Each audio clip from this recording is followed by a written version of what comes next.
El sonido seco del plástico, rompiéndose contra el suelo, fue lo último que escuché antes de quedarme a oscuras. Mis gafas volaron de mi rostro, arrancadas con violencia, y durante un segundo pensé que había sido un accidente.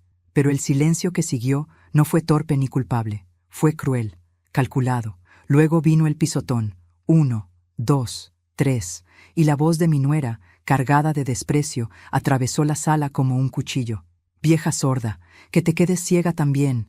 Sentí que el mundo se desmoronaba mientras mi novela seguía sonando de fondo, como si nada hubiera pasado. Me quedé inmóvil en el sillón, con el corazón golpeándome el pecho y los ojos ardiendo. Sin mis gafas, todo era una mancha borrosa, una confusión de luces y sombras, pero podía ver perfectamente la silueta de mi hijo, de pie junto a ella. Podía sentir su presencia y, sobre todo, podía sentir su silencio. No dijo nada, no se movió, no me defendió. En ese instante comprendí que el golpe más fuerte no había sido el pisotón, sino su cobardía. Tragué saliva. El llanto me subía desde el pecho como una ola imparable, pero lo contuve. Me levanté despacio, tanteando el aire, buscando apoyo en los muebles que conocía de memoria. Nadie me ayudó, nadie se disculpó. Caminé hacia mi habitación con la espalda recta, fingiendo una dignidad que por dentro se me estaba rompiendo en pedazos. Cerré la puerta tras de mí y apoyé la frente contra la madera. Solo entonces dejé que las lágrimas cayeran en silencio. Pero antes de continuar, quiero hacerte una invitación muy especial. Suscríbete al canal y deja tu me gusta. Esto me ayuda a ver que me apoyas y disfrutas de mis historias. Y comenta aquí abajo desde qué ciudad nos estás viendo. Ahora, continuemos. Me senté en la cama y recogí los restos de mis gafas que había logrado traer conmigo. Un cristal estaba hecho añicos. El otro colgaba torcido del armazón. Esas gafas no eran un simple objeto. Eran mis ojos. Eran mi independencia. Sin ellas, apenas podía leer, coser o reconocer los rostros de quienes tenía delante. Pensé en el dinero que me había costado comprarlas, en lo mucho que había ahorrado para poder ver con claridad otra vez. Y pensé en lo fácil que había sido para ella destruirlas. Mientras secaba mis lágrimas, los recuerdos comenzaron a golpearme uno tras otro. Vi a mi hijo de pequeño, dormido sobre mi pecho, respirando tranquilo mientras yo calculaba cómo pagar la renta del mes siguiente. Recordé las noches en vela, los turnos dobles, las comidas que yo me saltaba para que a él no le faltara nada. Recordé cómo prometí protegerlo siempre. Nunca imaginé que, tantos años después, tendría que protegerme de él. Desde que mi nuera llegó a nuestras vidas, algo cambió. Al principio fueron comentarios pequeños, casi invisibles, que hablaba muy alto, que repetía las cosas, que estorbaba en la cocina. Yo sonreía, pedía disculpas, intentaba no molestar. Luego vinieron las órdenes disfrazadas de consejos, las miradas de fastidio, las risas cuando no entendía algo. Mi hijo siempre decía lo mismo. «No exageres, mamá». Y yo, por amor, callaba. Esa noche, mientras escuchaba sus voces apagadas al otro lado de la puerta, supe que había cruzado un límite. No solo habían destruido mis gafas, habían destruido la imagen que tenían de mí como una mujer débil, sumisa, incapaz de reaccionar. Porque algo dentro de mí, algo que llevaba años dormido, acababa de despertar. Me levanté y encendí la pequeña lámpara de la mesilla. La luz era insuficiente, pero me bastaba. Abrí el cajón inferior, ese que nunca revisaban porque creían que solo guardaba medicinas y papeles viejos. Saqué una carpeta marrón, gastada por el tiempo. Dentro estaban los documentos que había reunido en silencio durante meses. Escrituras, extractos bancarios, recibos, contratos, pruebas, mi seguro, mi salida. Mientras los ordenaba sobre la cama, sentí cómo el miedo se transformaba lentamente en determinación. No iba a gritar, no iba a confrontarles esa noche, no iba a suplicar respeto. Había aprendido, quizá demasiado tarde, que el respeto no se mendiga, se impone con hechos. Escuché la risa de mi nuera desde la sala. Escuché la voz de mi hijo respondiéndole, intentando agradarle. Cada sonido era un recordatorio de que ya no podía confiar en ellos. Cerré la carpeta y la escondí de nuevo. Me miré en el pequeño espejo del armario, viendo mi reflejo borroso. Aún así, reconocí algo en mis ojos, una firmeza que no había visto en años. Me acosté sin cenar, abrazando la almohada como si fuera un salvavidas. No dormí mucho. Cada vez que cerraba los ojos, veía mis gafas romperse. Escuchaba el insulto, sentía el silencio de mi hijo. Pero, entre esos recuerdos dolorosos, también se colaba un pensamiento nuevo, insistente. No me quedaré aquí para siempre. Cuando el amanecer comenzó a colarse por la ventana, tomé una decisión. No sería impulsiva, no sería ruidosa, sería exacta, medida, definitiva. Porque si algo había aprendido en 69 años de vida, era que las mujeres como yo sobrevivimos no gritando, sino resistiendo. Y cuando resistimos demasiado tiempo, aprendemos a atacar donde más duele. Me levanté con cuidado, me puse un abrigo viejo y salí de la habitación sin hacer ruido.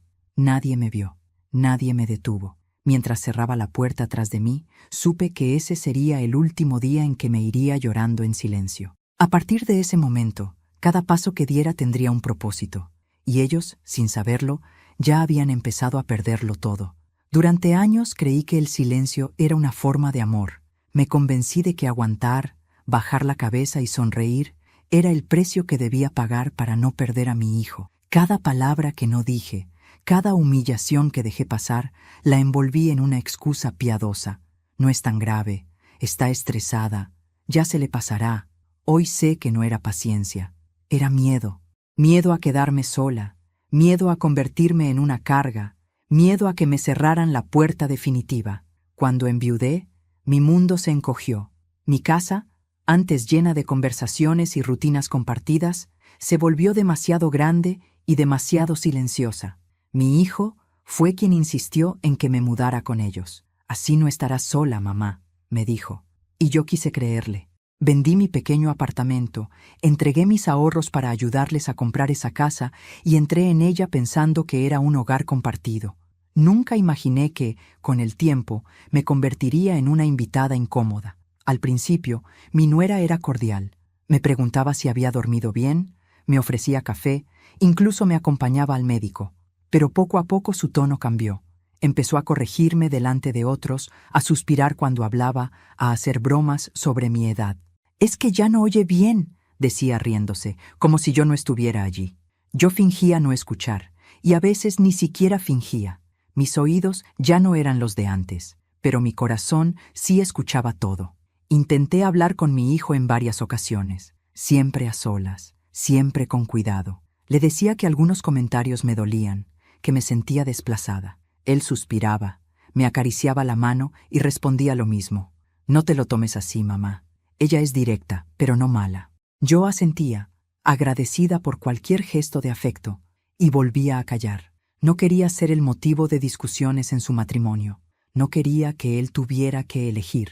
Con el tiempo, dejé de invitar a mis amigas. Mi nuera decía que hacían ruido, que ocupaban espacio, que yo hablaba demasiado alto.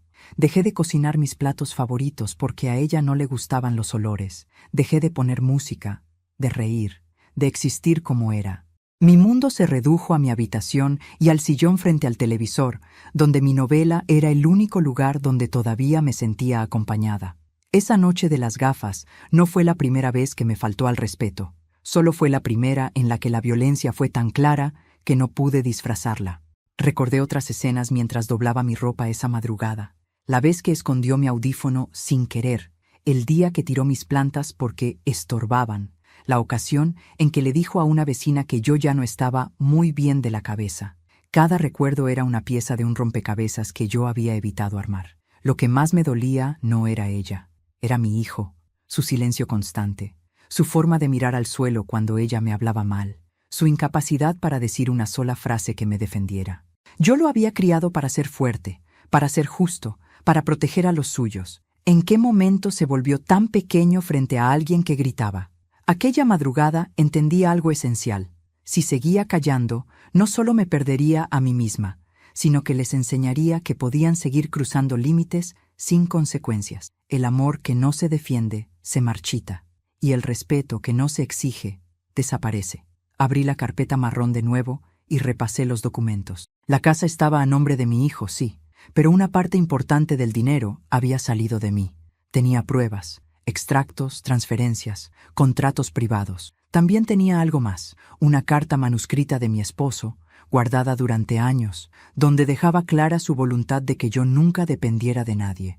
Al leerla, sentí que su voz me empujaba a hacer lo que debía. Por primera vez en mucho tiempo, no me sentí vieja ni débil. Me sentí cansada, sí, pero lúcida. Y esa lucidez era peligrosa para quienes creían tenerme controlada. Me di cuenta de que mi nuera no me despreciaba solo por mi edad o mis limitaciones. Me despreciaba porque yo era un recordatorio constante de todo lo que ella no podía controlar del todo. El pasado de mi hijo, su conciencia, su origen. Al amanecer, cuando regresé a casa después de salir sin que nadie lo notara, mi hijo aún dormía.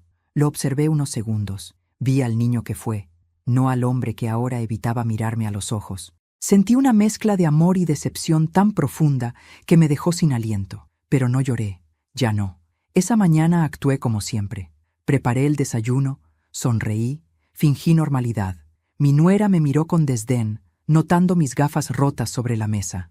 «A ver si ahora tienes cuidado», dijo. Yo asentí en silencio, no porque aceptara su crueldad, sino porque ya estaba varios pasos adelante. Mientras ellos salían de la casa, me senté en la mesa de la cocina con una taza de café frío entre las manos. Miré alrededor y entendí que ese lugar nunca había sido realmente mío. Y también entendí que no necesitaba que lo fuera para recuperar mi dignidad. A veces, la verdadera fuerza no está en quedarse y resistir, sino en saber cuándo empezar a moverse. Ese fue el día en que dejé de callar por amor. No levanté la voz, no hice escenas, simplemente comencé a preparar el terreno para algo que ninguno de los dos esperaba. Porque el silencio que había sido mi cárcel durante años estaba a punto de convertirse en mi arma más poderosa. El silencio de mi hijo empezó a dolerme mucho antes de aquella noche de las gafas. No fue un golpe repentino, sino una herida lenta, persistente, que se abría un poco más cada día. Aprendí a reconocerlo en gestos pequeños, en cómo evitaba mi mirada cuando su esposa me hablaba mal, en la forma en que fingía no escuchar los insultos, en la rapidez con la que cambiaba de tema cuando yo intentaba explicar cómo me sentía. Esa mañana, después del desayuno, lo vi prepararse para ir al trabajo. Se puso la chaqueta sin mirarme, revisó su teléfono y tomó las llaves. Yo estaba sentada a la mesa, con mis gafas rotas frente a mí. No dije nada. Esperé. Necesitaba saber si esta vez diría algo sin que yo lo pidiera. «Hijo», dije al fin con la voz controlada, «¿podemos hablar un momento?» Se detuvo, incómodo. «Ahora no, mamá. Voy con prisa. Solo un minuto». Suspiró, ese suspiro cansado que ya conocía demasiado bien, y se sentó frente a mí. Miró las gafas, luego apartó la vista. «Lo de anoche», empecé. «No estuvo bien». «Ya sabes cómo es ella», respondió rápido. Se le fue la mano. «No fue un accidente», dije. «Me insultó, me humilló. Y tú estabas ahí». Su silencio fue inmediato. Bajó la cabeza, jugueteó con las llaves. «No quería armar un problema», murmuró. Esa frase me atravesó como un cuchillo. No quería armar un problema, como si yo fuera el problema, como si mis lágrimas, mi dignidad, mi vejez fueran un estorbo que debía ocultarse para que la vida siguiera tranquila. ¿Y yo?, pregunté. ¿No soy un problema cuando me pisan, cuando me gritan, cuando me tratan como si no valiera nada? Levantó la vista un segundo, pero enseguida volvió a bajarla. «Mamá, no exageres». Ahí entendí todo. Su silencio no era miedo, era elección. Había elegido la comodidad, la paz aparente, la tranquilidad de no enfrentarse a su esposa, incluso si eso significaba sacrificarme a mí. Cuando se fue, me quedé sentada largo rato, mirando la puerta cerrada. Sentí un vacío extraño, como si algo se hubiera roto definitivamente dentro de mí. Ya no esperaba nada de él, y esa certeza, por dolorosa que fuera, también me dio claridad. Ese mismo día decidí revisar los papeles que había guardado durante años sin darles demasiada importancia. Abrí una caja vieja, escondida en el fondo del armario. Allí estaban documentos que mi esposo había ordenado con obsesiva prolijidad. Recibos, contratos, notas escritas a mano. Entre ellos encontré algo que me hizo sentarme de golpe en la cama. Era un acuerdo privado, firmado cuando mi hijo y su esposa compraron la casa. Yo había aportado una suma importante del dinero, casi todos mis ahorros. En el papel se especificaba que ese dinero no era un regalo, sino un préstamo, y que, en caso de conflicto o abandono, debía ser devuelto o compensado. Mi hijo había firmado. Yo también. Su esposa no. Recordé ese día. Mi hijo me había dicho que era por formalidad, que nunca haría falta usarlo. Yo había confiado. Siempre confié. Pero ahora ese papel era una prueba de que no estaba tan indefensa como creían. Esa tarde escuché algo que terminó de abrirme los ojos. Estaba en mi habitación, con la puerta entreabierta, cuando oí sus voces en la cocina. No sabían que yo estaba despierta. «No soporto tenerla aquí», dijo mi nuera sin disimulo. «Cada vez está peor, sorda, lenta, inútil». «Baja la voz», respondió mi hijo. «Puede oírte». Ella rió. «¿Oírme? Por favor, si no oye ni la televisión». Sentí el impulso de salir y enfrentarlos, pero me quedé quieta. Algo me decía que escuchara. «Tenemos que hacer algo», continuó ella. «Esto no puede seguir así». «¿Qué quieres que haga?», preguntó él. «Buscar una solución, un lugar donde la cuiden, un hogar, ya sabes, así todos estaremos mejor». El corazón me latía con fuerza. «Es mi madre», dijo él dudando. «Y yo soy tu esposa», replicó ella. «No puedes tenernos a las dos». Hubo un silencio largo. Luego, la frase que jamás olvidaré. «Déjame pensarlo». No dijo que no. No la defendió. No me defendió. Me estaba pensando como si yo fuera un mueble viejo, una carga que podía trasladarse de un sitio a otro. Esa noche no dormí. Me senté en la cama, con la espalda recta, repasando cada recuerdo, cada sacrificio, cada momento en que había puesto a mi hijo por delante de mí. Y comprendí algo doloroso. El amor que no exige respeto termina convirtiéndose en permiso para el abuso. Al amanecer, tomé una decisión definitiva. Ya no bastaba con planear una salida. Tenía que protegerme legalmente, emocionalmente, definitivamente. Pedí cita con un abogado recomendado por una vecina. No le conté nada a nadie. Sonreí, cociné, seguí siendo la anciana inofensiva que ellos creían conocer. Pero por dentro, algo había cambiado. Ya no esperaba que mi hijo me eligiera. Me estaba eligiendo yo. Cuando regresaron esa noche, mi nuera me lanzó una mirada burlona al ver mis gafas rotas. Mi hijo evitó mirarme. Yo los saludé con calma, como siempre. Me senté frente al televisor y fingí ver mi novela, aunque todo se veía borroso. Mientras ellos hablaban entre sí, entendí que el silencio de mi hijo había sido la traición más profunda de todas. No porque no me amara, sino porque había preferido no incomodarse. Y eso, para mí, era imperdonable. Apagué el televisor y me levanté sin decir una palabra. Caminé hacia mi habitación con paso firme. Cerré la puerta. Y supe que, a partir de ese momento, cada movimiento que hiciera estaría guiado por una sola idea. Nadie volvería a pisotearme sin pagar un precio. La cita con el abogado fue a las 10 de la mañana. Llegué temprano, con el abrigo bien abrochado y la carpeta marrón apretada contra el pecho. Me senté en la sala de espera, observando a la gente entrar y salir, pensando en lo extraño que era estar allí por algo que, durante años, me negué a reconocer. Yo también necesitaba protección, no contra extraños, sino contra mi propia familia. Cuando me llamaron, entré con paso firme. El abogado era un hombre de voz tranquila, de esos que escuchan más de lo que hablan. Le conté todo sin dramatizar: la convivencia, los insultos, el silencio de mi hijo, las gafas rotas, la conversación que había escuchado sobre buscarme un lugar. Mientras hablaba, me sorprendí a mí misma por lo serena que estaba. No lloré, no temblé. Era como si al poner las palabras en orden, el miedo se hubiera quedado fuera del despacho. Saqué los documentos y los fui colocando sobre la mesa. Él los revisó con atención. Hizo preguntas precisas, asintió varias veces. Cuando terminó, me miró a los ojos y dijo algo que aún resuena en mi cabeza. «Usted no está desamparada, solo estaba desinformada». Me explicó mis opciones con claridad. El acuerdo privado que había firmado con mi hijo tenía validez. Mis aportes podían reclamarse. También podía proteger mis cuentas, limitar accesos y dejar constancia de cualquier intento de manipulación.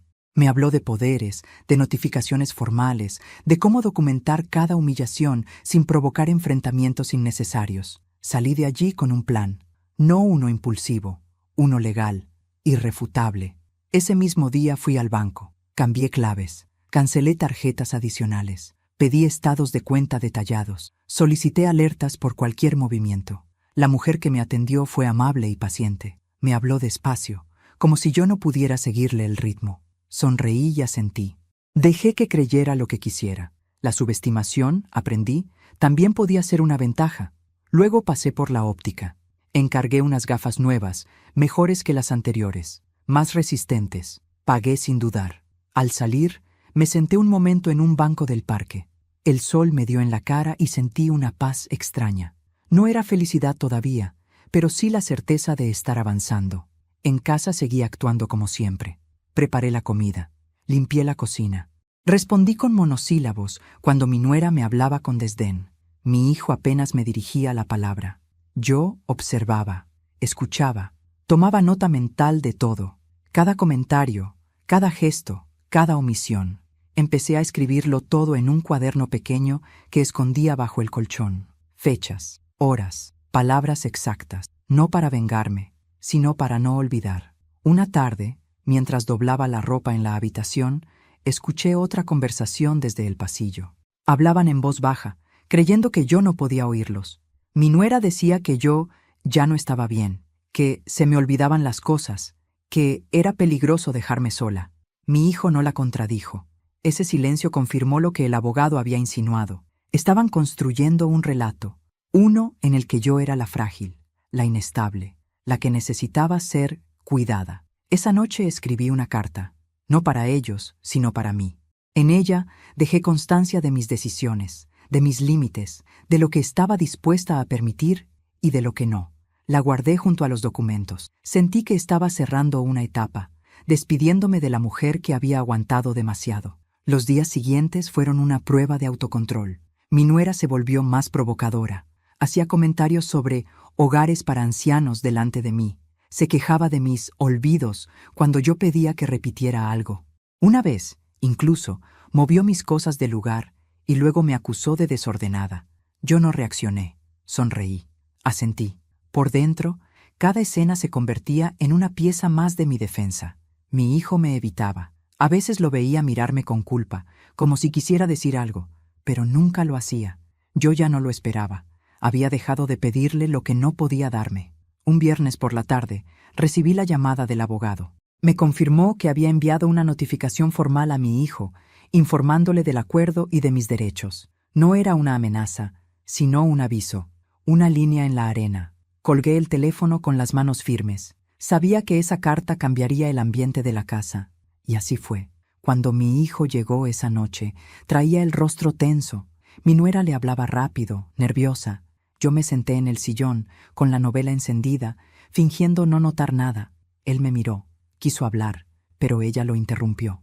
Yo seguí mirando la pantalla, aunque sin mis gafas nuevas, aún todo era borroso. No importaba, lo esencial ya lo veía claro. Esa noche me acosté temprano. Desde la cama escuché la discusión en la cocina.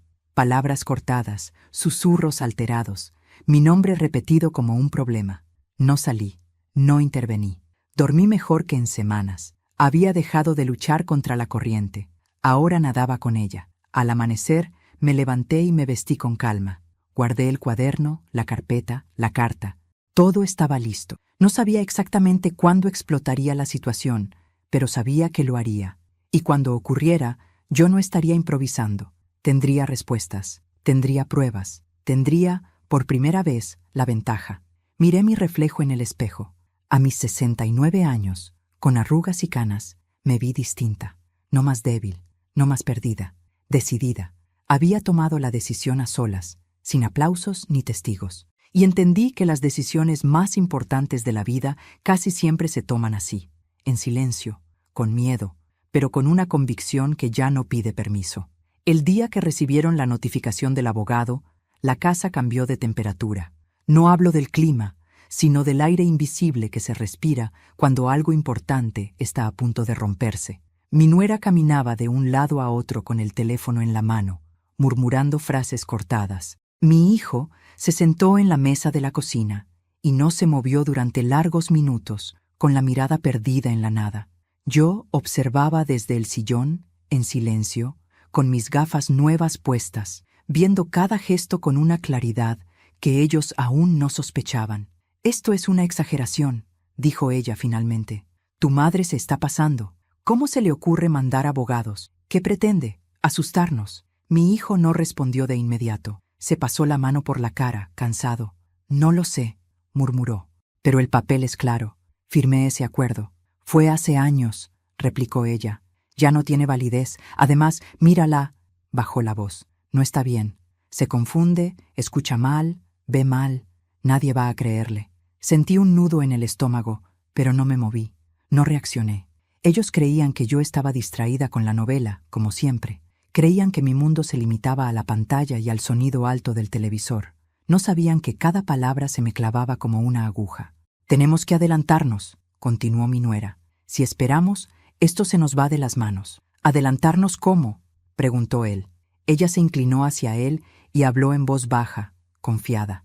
Hablando con un médico, con alguien que certifique que ya no está en condiciones de tomar decisiones sola. Si logramos eso, todo lo demás se cae. El abogado, el acuerdo, todo. Mi corazón empezó a latir con fuerza. Por un momento pensé que me traicionaría el pulso, que se darían cuenta de que estaba escuchando. Pero respiré hondo y me quedé quieta. Había imaginado este escenario. Había preparado mi mente para escucharlo sin derrumbarme. «Estás diciendo», empezó mi hijo. «Estoy diciendo que es lo mejor para todos», lo interrumpió ella. «Para ella también. Un lugar donde la cuiden, donde no tenga que preocuparse por nada, y nosotros podremos vivir tranquilos». «Es mi madre», repitió él sin convicción. «Y yo soy tu esposa», respondió ella con firmeza.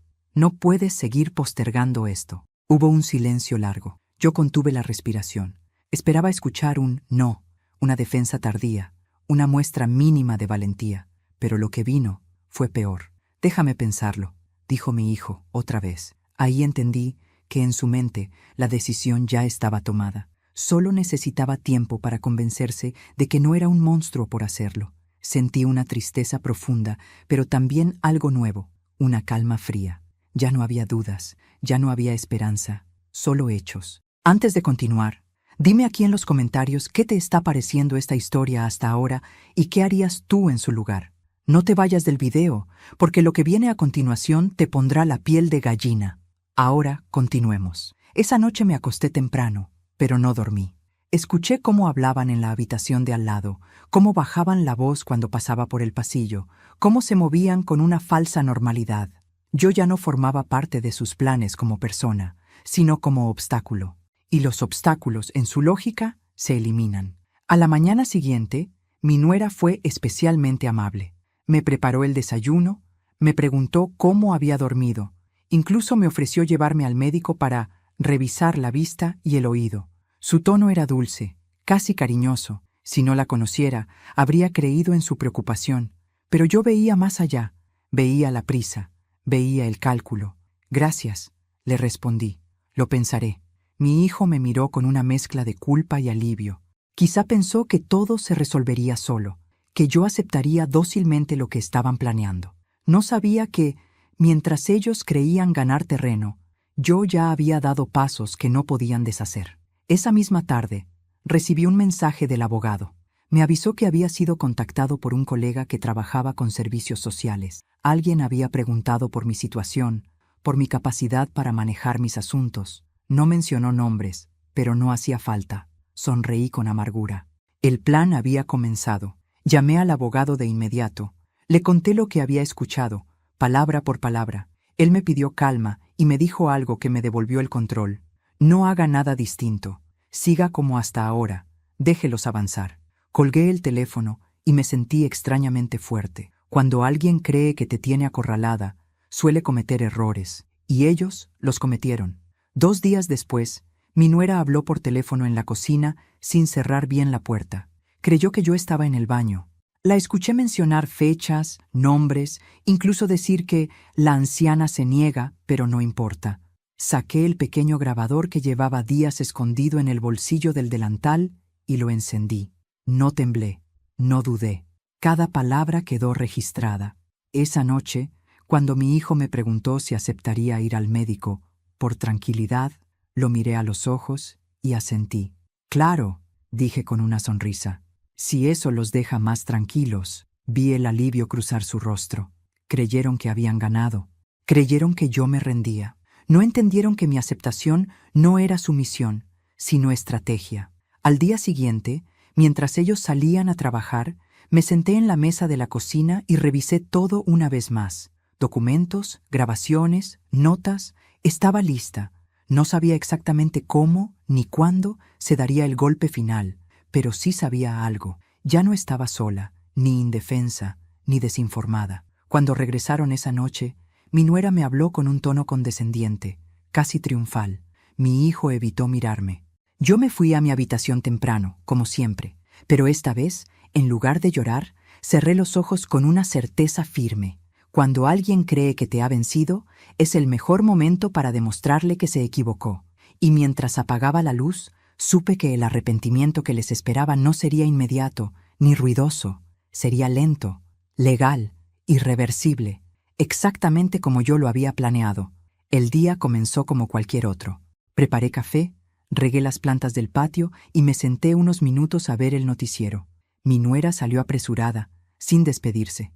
Mi hijo tomó las llaves y murmuró un «Nos vemos», que no llegó a mirarme a los ojos. Cerraron la puerta y el silencio volvió a la casa. Un silencio distinto, cargado de electricidad, como el aire antes de una tormenta.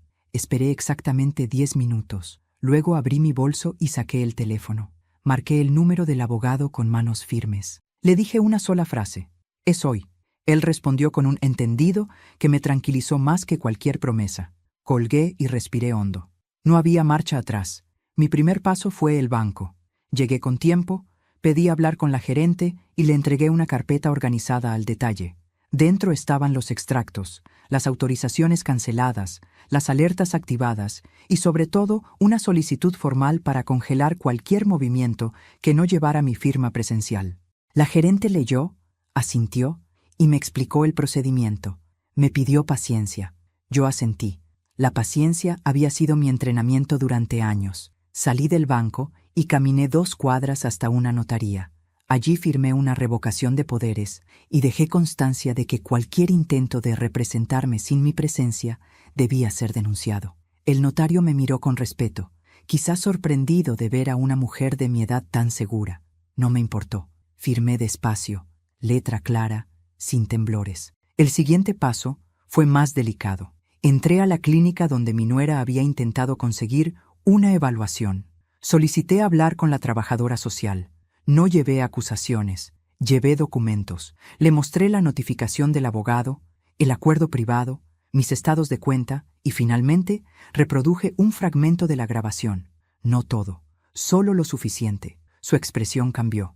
Tomó notas, me explicó mis derechos y me aseguró que cualquier evaluación debía ser voluntaria y con garantías. Salí de allí con un papel sellado que decía «Constancia de capacidad». Un papel pequeño, un escudo enorme. Regresé a casa al mediodía. Me senté en la mesa de la cocina y comí despacio. No me apresuré. No miré el reloj. Sabía que la tarde traería noticias. Y las trajo. El primer mensaje llegó a las 2. Mi hijo. «Mamá, ¿moviste algo en el banco?»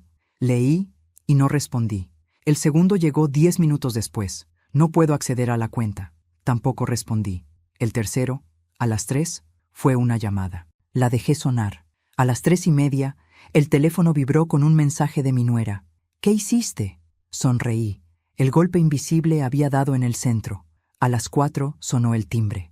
Abrí la puerta con calma. Mi hijo estaba pálido. Mi nuera, detrás, tenía los ojos encendidos de rabia. «¿Qué está pasando?», preguntó él. «Entren», dije. «Hablemos». Se sentaron frente a mí. Yo coloqué 3 sobres sobre la mesa. Uno del banco, uno de la notaría, uno de la clínica. «Esto», empecé, «es lo que está pasando». Mi nuera intentó hablar, pero levanté la mano. «Primero escuchan». Les expliqué, sin elevar la voz, cada paso, las claves cambiadas, los accesos revocados, la constancia de capacidad, el acuerdo privado activado, la notificación formal. No hubo gritos, no hubo insultos, solo hechos. «No puedes hacer esto», dijo ella al fin. «Es injusto». «Injusto», respondí.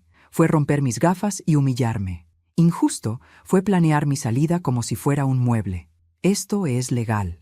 Mi hijo me miró, descompuesto. «Mamá, yo no sabía que llegarías tan lejos». «Yo sí sabía», dije, porque llevaba demasiado tiempo demasiado cerca del abismo. Mi nuera se levantó de golpe. Esto es una traición. No, corregí. Esto es protección. Sacó su teléfono, nerviosa. Llamaré a mi abogado. Hazlo, dije. El mío ya está informado. Hubo un silencio pesado. Mi hijo se llevó las manos a la cabeza. ¿Y ahora qué?, preguntó. Ahora, respondí, vamos a ordenar las cosas. Abrí el primer sobre y le entregué a mi hijo una copia del acuerdo. Señalé la cláusula subrayada. Este dinero no fue un regalo, fue un préstamo, y tiene plazos. Mi nuera me miró con incredulidad. No tenemos cómo pagar eso. Ese no es mi problema, dije. Yo tampoco tenía cómo pagar el desprecio. Abrí el segundo sobre. Aquí consta que nadie puede representarme ni decidir por mí. Cualquier intento será denunciado. Abrí el tercero. Y aquí dice que estoy en pleno uso de mis capacidades. Por si quedaba alguna duda. Mi nuera apretó los labios. Mi hijo respiraba rápido. Mamá, dijo, podemos arreglarlo. Podemos pedir perdón. El perdón, respondí, no devuelve el tiempo ni repara el daño, pero puede cambiar el futuro si va acompañado de hechos. ¿Qué hechos?, preguntó ella, con voz dura. Respeto, dije. Distancia y responsabilidades claras. Me levanté. No me iré hoy. Esta también es mi casa hasta que resolvamos lo legal. Pero desde este momento, mis cosas no se tocan. Mi espacio se respeta, y cualquier falta tendrá consecuencias. Mi nuera quiso replicar, pero mi hijo la detuvo. Basta, dijo. Basta. Lo miré. Por primera vez no evitó mis ojos. Vamos a calmarnos, añadió. Y a pensar. Asentí. Eso debieron hacer desde el principio. Esa noche cenamos en silencio. Nadie levantó la voz. Nadie me habló mal. El golpe invisible había cambiado la dinámica. No por miedo, sino por límites. Me acosté temprano. Antes de dormir, revisé el cuaderno. Escribí una sola línea. Hoy recuperé el control. Apagué la luz con una paz nueva. Sabía que no había terminado, que la caída no sería inmediata. Pero también sabía algo esencial. Cuando quitas los recursos, las máscaras caen. Y cuando caen, la verdad se vuelve inevitable. La tensión se podía cortar con un cuchillo.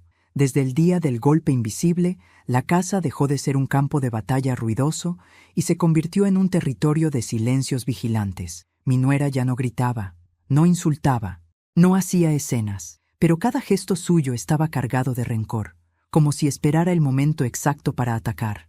Mi hijo caminaba con los hombros caídos, atrapado entre la culpa y el miedo, como un niño que sabe que ha hecho algo mal y no encuentra cómo arreglarlo. Yo, en cambio, me sentía extrañamente liviana, no feliz, no triunfante, liviana, como quien se quita un peso de encima después de años de cargarlo sin darse cuenta. La confrontación final llegó un martes por la tarde, cuando regresé del mercado y encontré a mi nuera hablando por teléfono en la sala. No bajó la voz al verme entrar. Al contrario, parecía querer que escuchara. Sí, doctora, decía. Yo hago todo lo posible, pero ya sabe cómo es. Se confunde, se altera, cree que todos están en su contra. Es triste, pero también peligroso. Me detuve en seco. Sentí un escalofrío recorrerme la espalda. No era una conversación casual. Era un intento claro y desesperado de construir una versión en la que yo era la anciana inestable. Colgué las bolsas con calma y me acerqué un poco más. Sí, claro, continuó ella. Entiendo que estos procesos llevan tiempo, pero no podemos esperar a que pase algo grave. Entonces carraspeé suavemente. Disculpa, dije. ¿Hablabas de mí? Mi nuera se sobresaltó. Tapó el teléfono con la mano. No es asunto tuyo, respondió nerviosa. Claro que lo es, repliqué. Estás hablando de mi salud mental. Colgó de golpe y se levantó. ¿Te estabas escondiendo para escuchar? No, respondí. Estaba entrando a mi casa. La diferencia es importante. Mi hijo apareció desde el pasillo, alertado por el tono de nuestras voces. ¿Qué pasa?, preguntó. Pasa, dije mirándolo, que tu esposa acaba de intentar otra vez presentarme como una persona incapaz, y esta vez delante de mí. Mi nuera cruzó los brazos. No mientas, solo estaba pidiendo orientación. Orientación para deshacerte de mí, respondí. No es la primera vez, ni será la última si nadie pone un límite. Mi hijo miró a su esposa, luego a mí. Respiró hondo. Basta, dijo. Ya basta. Ella lo miró incrédula. ¿A mí me dices basta? Sí, respondió él, con una firmeza que no le conocía. A ti. El silencio que siguió fue tan denso que casi dolía. Llevas meses humillando a mi madre, continuó. La insultaste, la trataste como si no valiera nada, y cuando ella se defendió, intentaste hacerla pasar por loca. Eso se acabó. Mi nuera abrió la boca, pero no salió ningún sonido. ¿Te das cuenta de lo que dices?, susurró al fin. Estoy tratando de protegerte. No, replicó él. Estás tratando de controlarlo todo, incluso a mí. Yo los observaba sin intervenir. No necesitaba hacerlo. La caída ya había empezado, y no la estaba provocando yo, sino sus propias palabras. Si sigues así, dijo mi hijo, me vas a perder. Ella se rió, una risa amarga. ¿Y qué? ¿Te quedarás con ella? ¿Con una vieja sorda que ya no sirve para nada? Antes de que él pudiera reaccionar, hablé yo. Nunca fui débil, dije con voz tranquila. Solo fui paciente, y confundiste mi paciencia con permiso. Mi nuera me miró con odio. Tú nos dividiste. No, respondí. Yo solo dejé de permitir que me pisotearan. La división ya estaba ahí. Tú la creaste. Ella dio un paso hacia mí, amenazante. Te vas a arrepentir. No, dije. Tú ya lo estás haciendo. Mi hijo se interpuso entre nosotras. No le hables así, ordenó. Ni una vez más. Fue entonces cuando ella perdió el control. Gritó, lloró, lanzó acusaciones, sacó a relucir viejos resentimientos. Dijo que todo lo había hecho por la familia, que nadie la entendía, que yo era una carga. Cada palabra la hundía más, cada frase mostraba su verdadero rostro. Cuando terminó, exhausta, la miré a los ojos. Tienes dos opciones, le dije. La primera es seguir por este camino y enfrentar las consecuencias legales y familiares de tus actos. La segunda es aceptar que aquí hay límites que no vas a cruzar nunca más. ¿Y tú quién eres para ponerlos?, escupió. Soy la dueña de mi vida, respondí. Y eso es suficiente. Mi hijo tomó aire. Quiero que te vayas unos días, le dijo a ella. Necesito pensar. ¿Me estás echando?, preguntó, incrédula. Te estoy pidiendo espacio, corrigió. Si no lo respetas, entonces sí, tendrás que irte. Ella lo miró, buscando la antigua debilidad. No la encontró. Por primera vez, él no bajó la mirada. Esto no se queda así, dijo, tomando su bolso. Nada vuelve a ser como antes, respondí. Y es mejor así. La puerta se cerró tras ella con un golpe seco. Mi hijo se quedó de pie, temblando. Yo me acerqué despacio. No era así como imaginé mi vida, dijo, con la voz rota. Ni yo, respondí. Pero aquí estamos. Se sentó y se cubrió el rostro con las manos. No lo consolé, no de inmediato. Había lecciones que no necesitaban caricias, sino tiempo. Esa noche, la casa estuvo en silencio. Un silencio distinto al de antes. No era opresivo, era honesto. Me acosté sabiendo que la caída de los soberbios no siempre es ruidosa. A veces ocurre así, en una sala cualquiera, con palabras que ya no pueden desmentirse. Y mientras cerraba los ojos, supe que el final estaba cerca. No el final del conflicto, sino el final de una etapa. La mía, por fin, estaba comenzando. La casa quedó en silencio después de que la puerta se cerró tras ella. No fue un silencio violento ni cargado de tensión, como los que había soportado durante meses. Fue un silencio distinto, limpio, honesto. Uno de esos silencios que no asustan, sino que confirman que algo terminó de romperse y que ya no hay vuelta atrás. Mi hijo se quedó de pie en medio de la sala, con los hombros hundidos, como si de pronto le hubieran quitado un peso enorme y no supiera cómo sostenerse sin él. Yo no dije nada.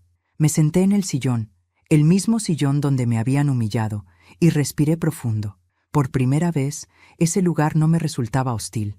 Era simplemente una habitación, nada más. Mamá, dijo él al fin. Perdóname. No respondí de inmediato. No porque no lo hubiera escuchado, sino porque esa palabra, perdóname, ya no tenía el mismo peso que antes. Durante años la había esperado. Ahora llegaba tarde. No inútil, pero tarde. Siéntate, le dije con calma. Obedeció. Lo observé con detenimiento. Tenía el rostro cansado, los ojos rojos, la expresión de alguien que acaba de darse cuenta de que ha vivido mucho tiempo equivocado. No sentí triunfo, sentí pena. Y algo más profundo, claridad. No voy a gritarte, empecé. Tampoco voy a reprocharte todo lo que hiciste o dejaste de hacer. Ya sabes lo que pasó, ya lo viviste. Lo que quiero ahora es que entiendas algo. Asintió, en silencio. Nunca fui débil, continué. Nunca fui tonta. Nunca fui una carga. Fui paciente. Fui generosa. Fui una madre que se puso en último lugar demasiadas veces. Y tú, hice una pausa, confundiste eso con que yo podía soportarlo todo. Bajó la cabeza. No supe poner límites, dijo. Ni a ella, ni a mí. Y eso tuvo consecuencias, respondí. Para ti, para mí, para esta casa. Se quedó callado. Yo me levanté y caminé despacio hasta la mesa, donde aún estaban algunos de los sobres y papeles. No los abrí. No hacía falta. El verdadero documento ya estaba firmado dentro de mí. Escúchame bien, le dije. No voy a irme hoy. Tampoco mañana. Esta casa es también mía hasta que lo resolvamos legalmente. Y no pienso salir huyendo como si hubiera hecho algo malo. Pero las cosas no volverán a ser como antes. Lo sé, susurró. A partir de ahora, continué, mi habitación es mi espacio. Nadie entra sin permiso. Mis cosas no se tocan. Mis decisiones se respetan. Y si en algún momento vuelves a permitir que alguien me humille, sea quien sea, yo no me quedaré callada. Ni aquí ni en ningún lugar. Levantó la vista. Te lo prometo. No me prometas nada, respondí. Demuéstratelo a ti. El silencio volvió a instalarse entre nosotros, pero ya no era incómodo. Era necesario. Esa noche dormí profundamente, sin sobresaltos, sin miedo. Cuando desperté, el sol entraba por la ventana con una suavidad que no recordaba. Me levanté temprano, me vestí despacio y preparé café solo para mí. Me senté a la mesa y bebí cada sorbo como un pequeño acto de victoria personal. Mi hijo salió de su habitación más tarde. Me saludó con un buen día, tímido, respetuoso. No dijo nada más. Yo tampoco. Ya no necesitábamos llenar el aire de palabras inútiles. Los días siguientes fueron de ajustes silenciosos. Mi nuera no volvió. Mi hijo empezó a encargarse de cosas que antes delegaba. Lavó platos, ordenó. Incluso, un día, me preguntó si necesitaba algo del mercado. No respondí con ironía ni con rencor. Simplemente dije lo que necesitaba, sin agradecimientos exagerados, sin culpa. Una semana después, recibí una llamada del abogado. Me confirmó que, tras los movimientos recientes y la notificación enviada, mi posición legal era sólida. Podíamos seguir adelante con tranquilidad. Colgué el teléfono y sentí un alivio profundo. No porque hubiera ganado algo material, sino porque había dejado de perderme a mí misma. Esa tarde decidí hacer algo simbólico. Saqué del armario la ropa que ya no usaba, objetos que había guardado por costumbre, recuerdos que dolían más de lo que reconfortaban. Llené 2 cajas grandes. Una la doné, la otra la dejé preparada. No sabía aún para qué, pero sabía que ese desprendimiento era necesario. Mientras ordenaba, encontré las gafas rotas. Las había guardado sin saber por qué. Las tomé entre mis manos y las observé un momento.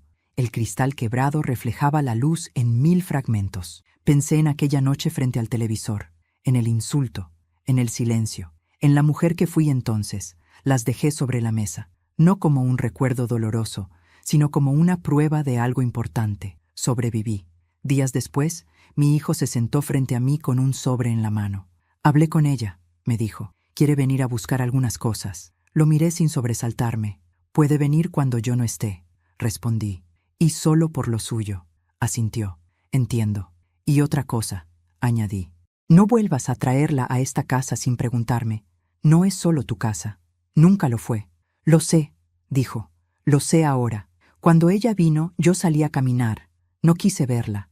No la necesitaba para cerrar nada. El cierre ya había ocurrido dentro de mí. Caminé varias cuadras, respiré aire fresco y sentí una ligereza que no sentía desde hacía años. Me di cuenta de que, sin darme cuenta, había vivido encogida, pidiendo permiso para existir. Eso se había terminado. Al regresar, la casa estaba en silencio otra vez. Mi hijo me dijo que ya se había ido. No pregunté nada más. Esa noche me senté en el sillón, puse la novela y subí el volumen sin pedir disculpas. Me acomodé con mis gafas nuevas, viendo cada detalle con claridad. No porque la novela fuera importante, sino porque yo lo era.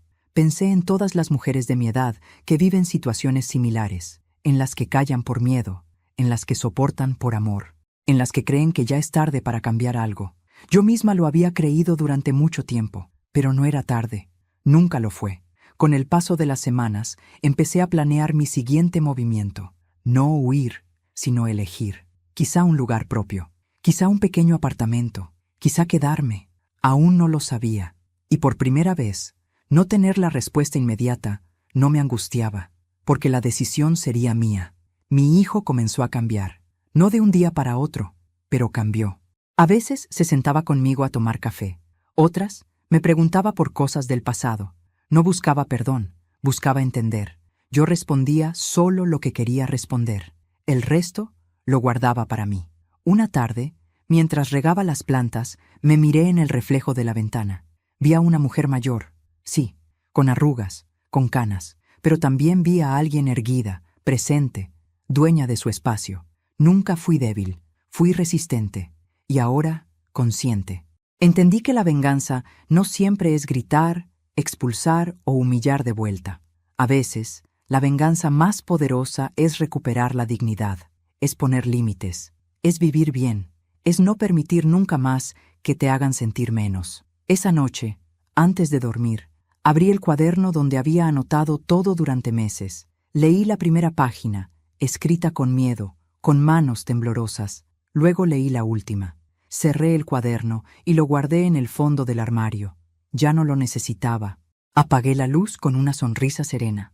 No sabía exactamente qué me esperaba en el futuro, pero sí sabía algo con absoluta certeza. Nadie volvería a pisotearme en silencio. Nadie volvería a arrancarme la voz. Nadie volvería a confundirme con alguien débil.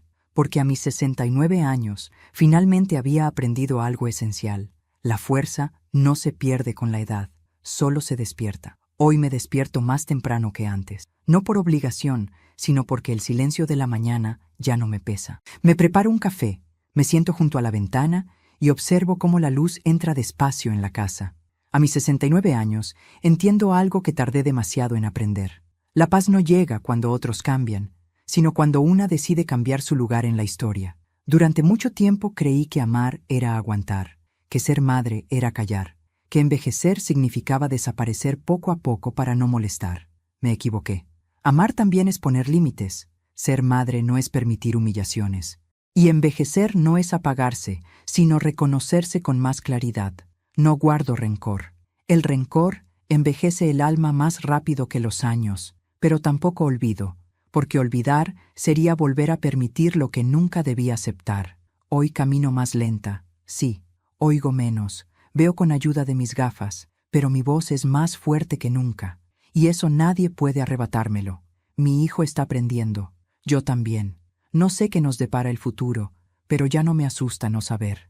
Por primera vez, las decisiones no se toman a mis espaldas, se toman conmigo, o no se toman. Y eso, para una mujer que pasó la vida sintiéndose pequeña dentro de su propia casa, es una victoria inmensa. Si llegaste hasta aquí, quiero decirte algo desde el corazón.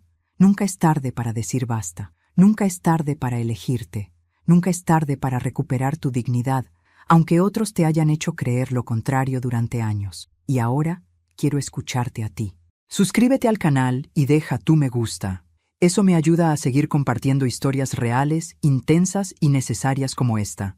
Cuéntame en los comentarios desde qué ciudad estás viendo esta historia, qué te pareció, y sobre todo, qué habrías hecho tú en mi lugar. Me encanta leer los comentarios, conocer sus experiencias y saber que no estoy sola. Gracias por quedarte hasta el final. Soy una mujer de 69 años, y esta fue mi historia.